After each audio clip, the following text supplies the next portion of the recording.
हरिओम तत्सत। आज trilogy of life, त्रिगुणात्मक जीवन में तीन जो परम सत्य है, इस जीवन के लिए सबसे ज़रूरी है, उसके ऊपर थोड़ी सी बात करें। और वह तीन क्या है जो आपके जीवन को संवार सकता है, आपके जीवन को समृद्ध, सफल और सुखी बना सकता है, आनंद पूर्वक जीवन जीने के लिए प्रेरित कर सकता है। वह है सत्संग, सेवा और समर्पण। सबसे पहले यदि सत्संग की बात करें तो सीधा सा अर्थ है कि संतों का संग अर्थात सज्जन लोगों का साथ। जीवन में सज्जन लोगों का साथ हमेशा सुख देने वाला है। कहते हैं ना, एक घड़ी आध घड़ी आधों में पुनियाद, तुलसी संग साधु की हरे कोटि अपराध। अर्थात अच्छे लोगों के साथ रहेंगे तो सिर्फ विचार ही अच्छे नहीं आते हैं, उस विचार से कर्म भी अच्छे आते हैं। और कई बार अच्छे लोगों के बीच में रह करके एक माहौल होता है, जिस माहौल में रहेंगे ना, क्योंकि परवरिश परिवेश से होता है, न कि किताबों से होता है। बहुत सारे लोग आप देखेंगे कि आज तक कोई किताब स्विमिंग की नहीं पढ़े, लेकिन वह बहुत अच्छे तैराक हैं। क्यों? कि उन्होंने पानी में उतरा। ठीक उसी तरह से अच्छे लोगों के बीच में जब आप रहते हैं तो अच्छे कर्म करने की प्रेरणा मिलती है। देख देख करके हम सीख जाते हैं। और गोस्वामी तुलसीदास जी सुंदरकांड में लिखते भी हैं कि तात स्वर्ग अपवर्ग सुख, धैर्य तुला एक अंग, अतुल न ताहि मिले, जो सुख लौ सत्संग। संतों के संग रहने से अर्थात सज्जन लोगों के साथ रहने से जो सुख मिलता है, वह सुख स्वर्ग में भी नहीं है और स्वर्ग के ऊपर जो अपवर्ग है उसमें भी नहीं है। यह चौपाई कब आया है? जब हनुमान जी ने लंकनी को मारा है। तो लंकनी जब हनुमान जी का दर्शन करती है, अर्थात किसी सज्जन का, किसी संत का दर्श जब होता है, तो ये बहुत बड़ी कृपा होती है। कहते हैं ना, बिनु कृपा मिले ही नहीं संता।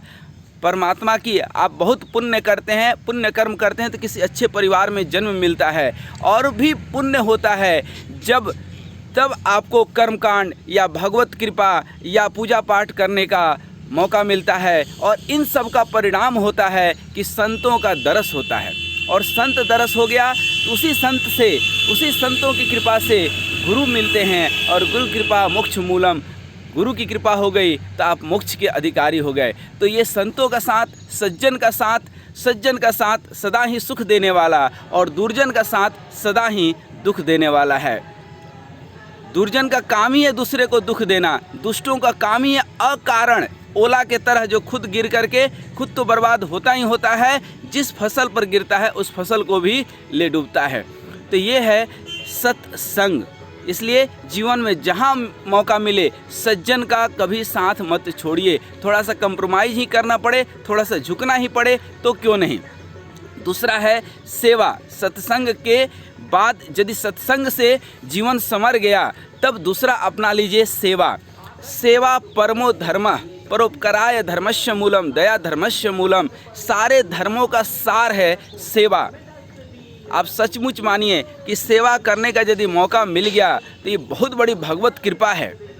चाहे वह किसी गरीब का हो, या माँ बाप का सेवा हो, भाई बहन का सेवा हो, या किसी अनाथ बच्चों की, या खुद के बच्चों को ही आप पढ़ा लिखा करके एक संस्कारवान नागरिक बना देते हैं, तो यह समाज के प्रति आपकी बहुत बड़ी सेवा है। और भगवत सेवा भी किसी दीन दुखियों का यथाशक्ति तथा भक्ति, जितना आप कर सकते हैं उतना यदि सेवा कर दिए तो बहुत बड़ी बात है।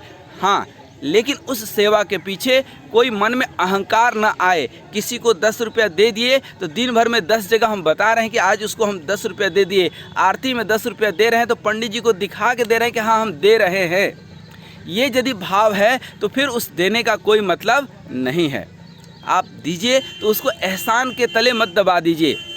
सेवा करने का कतई मतलब नहीं है कि हम किसी की सेवा करें तो उससे उम्मीद पालें कि वह भी हमारा सेवा करे। जब हनुमान जी माता सीता का खोज करके आए और श्री राम जी से मिले तो श्री राम जी ने यही कहा कि प्रति उपकार करऊं का तोरा, अर्थात जो तुमने उपकार किया है वह उपकार मैं नहीं कर सकता हूँ।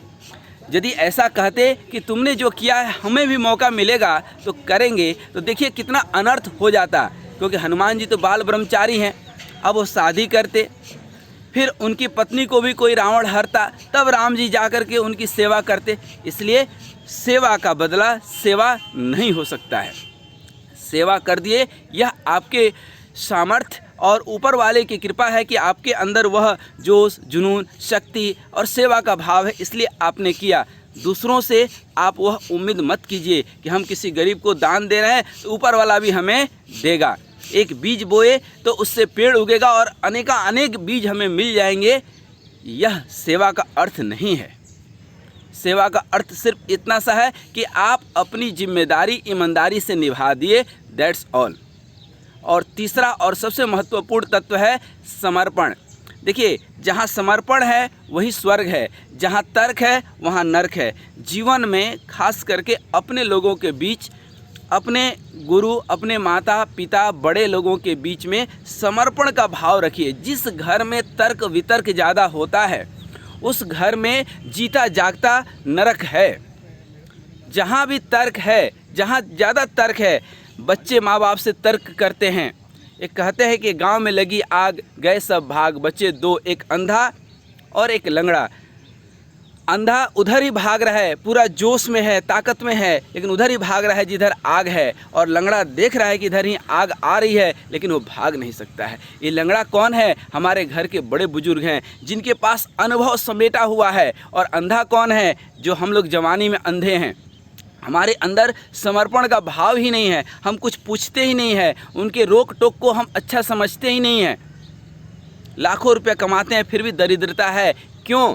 कि कभी हम अपने बुजुर्गों से, अपने बड़ों से वह समर्पण भाव से पूछते ही नहीं कि हमारे पास 1 लाख रुपया आया तो हम करें क्या। इसीलिए आप ज़्यादातर परिवारों में देखेंगे, खास करके शहरों में, कि लाखों लाख रुपया में अभी भी कमा रहे हैं, लेकिन फिर भी घर में संपन्नता नहीं है, हंसी खुशी नहीं है। पैसा तो खूब है, लेकिन वहाँ अमीरी के साथ दरिद्रता भी है। क्यों? कि समर्पण का भाव नहीं है। यदि वही 1 लाख रुपया माता पिता के चरणों में रख दिया जाए कि अब आप बताएं कि हम क्या करें, तो उसमें से थोड़े ऐसा है कि वो ले लेंगे, लेकिन वह एक मार्गदर्शन दे सकते हैं, क्योंकि उनके पास अनुभव बहुत है और अनुभव की कोई कीमत नहीं होती है, बेशकीमती होती है।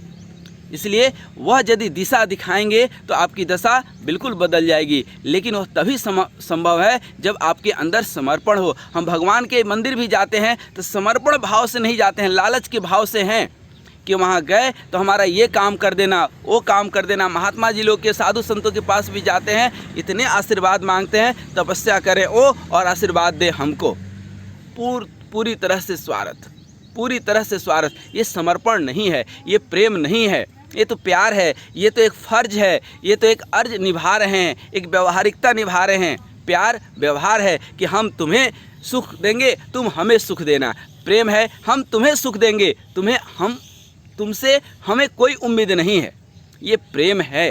तो इसलिए जिस घर में प्रेम होता है ना, वो घर सदा सुखी रहता है। जिस घर में प्यार रहता है ना, वह प्यार क्या है? दिमाग का, विचार की चीज़ है। प्रेम हृदय का चीज़ है।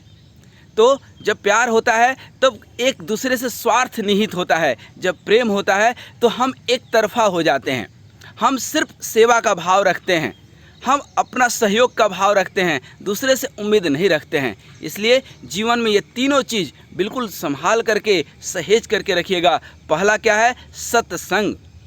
जहाँ मिले, कभी इस अहंकार में नहीं कि हम बहुत जानते हैं, कोई बहुत ज़्यादा नहीं जानता है। इसलिए जहाँ भी भगवत कथा हो रही हो वहाँ थोड़ा सा बैठें, थोड़ा स्वाध्याय करें, अच्छी पुस्तकों का अध्ययन करें। लेकिन ध्यान रखिएगा, पुस्तक उस तक नहीं पहुँचा सकती है।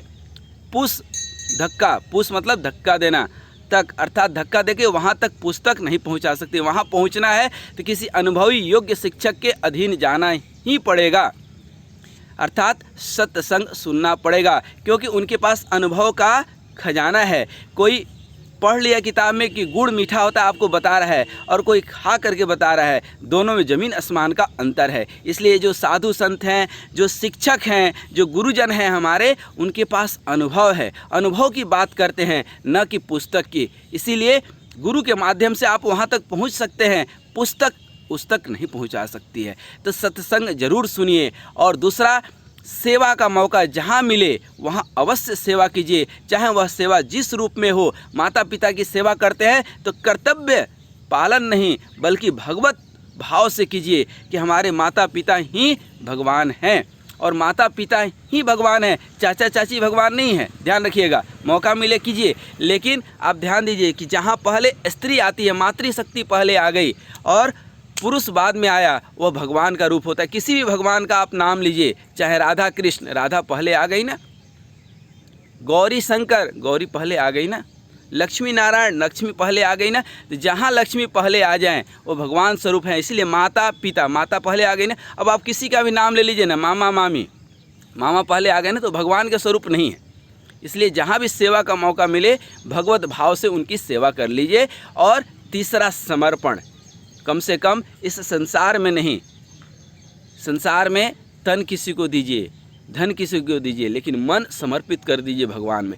सत्य को स्वीकार कीजिए, दूसरे के सामने नहीं तो खुद के सामने तो कर लीजिए। भगवत भाव से, दैन्य भाव से भगवान के आगे सर तो झुका लीजिए।